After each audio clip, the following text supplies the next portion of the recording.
पाकिस्तान और अफगान तालिबान रजीम में मुज़ाकरात का दूसरा दौर। इस्तांबुल में अफगानिस्तान से दहशतगर्दी रोकने के लिए मॉनिटरिंग मैकेनिज्म पर गौर। सिफारती ज़राए के मुताबिक तिजारत में हाल रुकावटें दूर करने पर बातचीत। मुहाजिरीन की वापसी और दो तरफा मसाइल को अंदरूनी सियासी मकासद के लिए इस्तेमाल न करना एजेंडे में शामिल। आलमी वादों पर अमल दरामद और दो तरफा खुद मुख्तारी का एहतराम एजेंडे का हिस्सा। मुज़ाकरात में तवील मुद्दती सियासी मुआहिदे पर भी गौर होगा। पाकिस्तान का 7 रुकनी वफ्द सीनियर सिक्योरिटी, इंटेलिजेंस और वजारत खारजा हुकाम पर मुश्तमिल। मुज़ाकरात ब्रादर इस्लामी मुल्क कतर और तुर्की की सालसी में हो रहे हैं। पाक अफगान बातचीत का पहला दौर कतर के दारुल हुकूमत दोहा में हुआ था।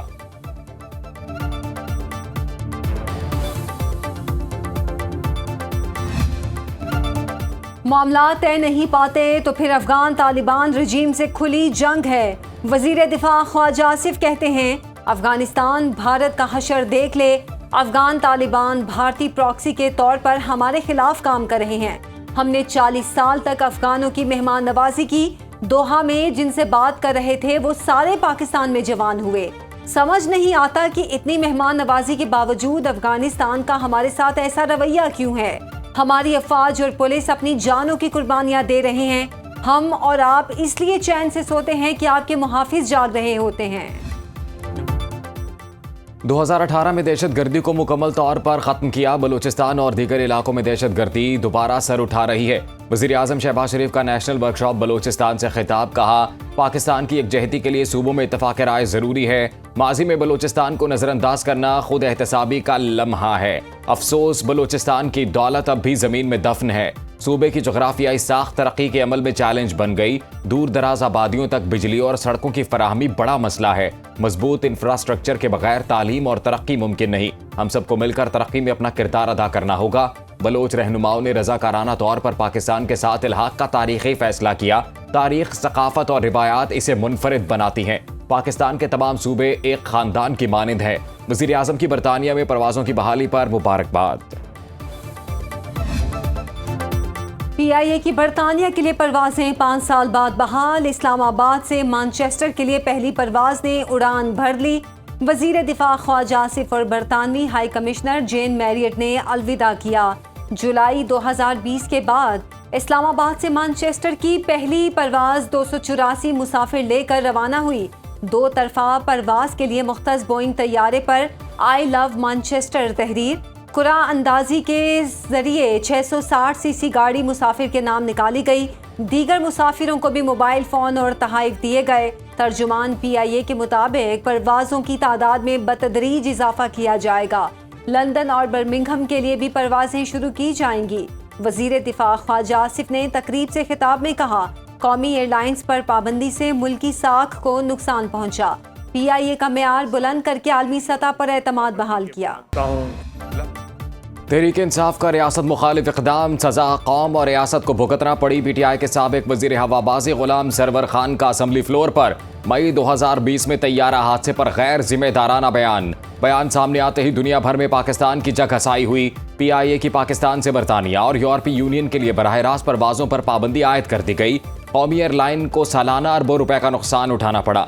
यूरोपीय यूनियन ने 4.5 साल बाद नवंबर 2024 में पाबंदी हटाई। वज़ीर आला मरीम नवाज का एयर पंजाब को जल्द फंक्शनल करने का हुक्म। मरीम नवाज की एयर पंजाब फेज़ 1 के लिए कार्रवाई जल्द मुकम्मल करने की हिदायत। जदीद और आरामदेह तैयारे लीज पर हासिल करने पर जोर। लाहौर से इस्लामाबाद एयर पंजाब के फ्लाइट रूट पर इत्तफाक। इजलास में मरी ग्लास ट्रेन प्रोजेक्ट का भी जायजा। पंजाब काबीना में तौसी का फैसला। वज़ीर आला मरीम नवाज ने ग्रीन सिग्नल दे दिया। काबीना में 4 से 5 वुज़रा और मुशीर शामिल किए जाने का इम्कान। रवां माह पहले भी राना इकबाल और मंशाउल्लाह भट्ट को पंजाब काबीना में शामिल किया गया। फील्ड मार्शल सैयद आसिम मुनीर की काहिरा में मिस्री सदर अब्दुल फतेह अल सीसी से मुलाकात। आर्मी चीफ और मिस्री सदर का 2 तरफा ताल्लुकात पर तबादला ख्याल। ISPR के मुताबिक पाकिस्तान और मिस्र के दरमियान देरीना दोस्ती के रिश्ते को मजीद मजबूत बनाने का इरादा। चीफ ऑफ आर्मी स्टाफ ने इलाकाई अमन इस्तेहकाम में मिस्र के कायदाना किरदार को सराहा। फील्ड मार्शल और मिस्री सदर ने अवामी सतह पर राबतों को मजीद फरोग देने पर इत्तफाक किया। मिस्री सदर अल सीसी ने पाकिस्तान के मुस्बत और मुतहरिक किरदार को आलमी और मुस्लिम उम्मा के अहम अमूर में काबिल तहसीन करार दिया। बाहमी स्ट्रेटेजिक मफादात के मामलात पर ताउन और हम आहंगी की जरूरत पर जोर।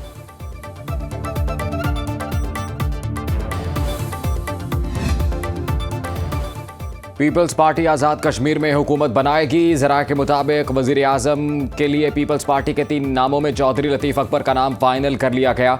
ज़ेर गौर नामों में चौधरी यासीन, चौधरी याकूब शामिल थे। वाने सदर में पीपी रहनुमाओं का दूसरा इजलास। इससे कबल chairman Peoples Party Bilawal Bhutto की ज़ेर सदारत पार्लिमानी पार्टी आज़ाद कश्मीर का अहम इजलास हुआ। सियासी हिकमत अमली पर गौर किया गया। चौधरी लतीफ़ अकबर ने सियासी सफ़र का आगाज़ 1985 में कानून साज असम्बली के रुकन मुंतखब होकर किया। इसके बाद 1990, 1994, 2006, 2011 और 2021 में भी असम्बली के रुकन मुंतखब हुए। वो कई बार वजीर, हुकूमत और अपोजिशन लीडर के तौर पर खिदमात अंजाम दे चुके हैं।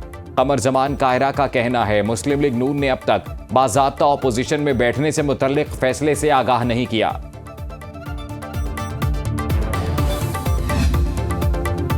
पीटीआई का खैबर पख्तूनख्वा असेंबली में अमन जरगा बुलाने का फैसला। दहशतगर्दी के खात्मे और पायदार अमन के लिए मुतफ़िका हिकमत अमली तश्कील दी जाएगी। साबिक वज़राए आला, गवर्नर्स, उलमा और मुशरान को मदऊ किया जाएगा। वज़ीर आला हाउस पेशावर में तहरीक इंसाफ की सीनियर क़यादत का इजलास। सूबे में अमन व अमान की सूरत हाल पर तफसीली गौर।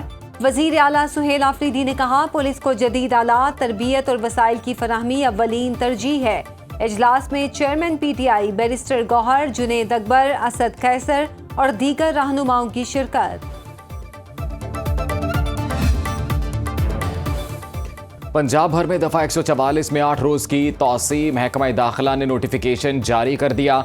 हर किस्म के एहतजाज, जलसे, जुलूस, रैलियों और धरनों पर पाबंदी। 4 या ज़ायद अफराद का अवामी मकामात पर जमा होना ममनू करार। हर किस्म के असलहे की नुमाइश पर मुकम्मल पाबंदी आयद। इश्तियाल अंगेज़, नफरत आमेज़ और फ़िरका वाराना मवाद की तकसीम या अशात पर भी पाबंदी। शादी की तकरीब, जनाजा और तदफीन पर पाबंदी का इत्तलाक़ नहीं होगा। सरकारी फ़राइज़ की अंजामदही पर मामूर एहलकार और अदालतें मुस्तस्ना करार।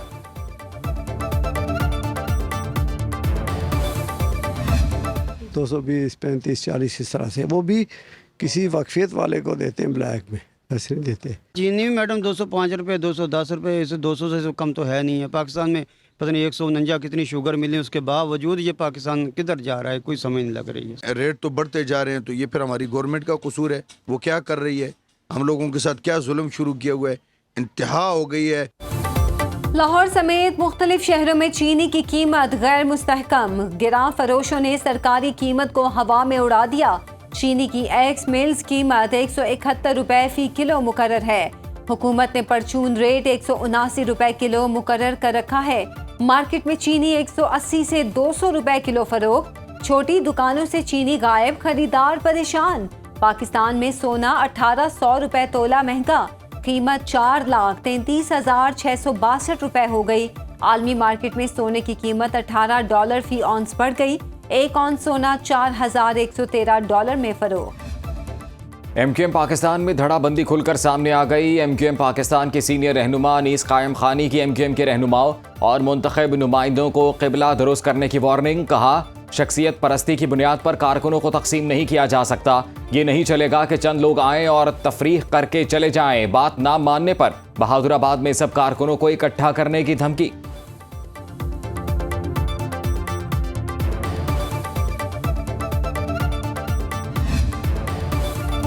और मारूफ गुलकारा और फिल्म स्टार सलमा आगा को सालगिरह मुबारक। 69 बरस की हो गई। अपनी पहली फिल्म निकाह से शोहरत पाने वाली अदाकारा सलमा आगा ने भारत के बाद पाकिस्तानी फिल्मों में भी अदाकारी के जौहर दिखाए। गुलकारी के मैदान में भी अपनी सलाहियतों का लोहा मनवाया।